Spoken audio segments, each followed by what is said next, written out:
na mwari Sende pero Sendinowa wakamundirana 1992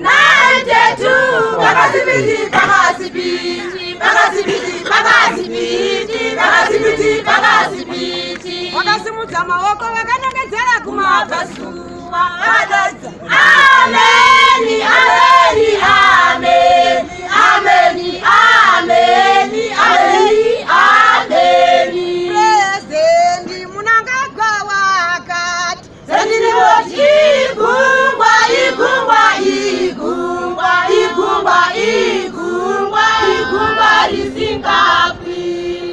Chief Mangwende tinotenda nekutipa Ivurenyu, ivurenyu, ivurenyu, ivurenyu.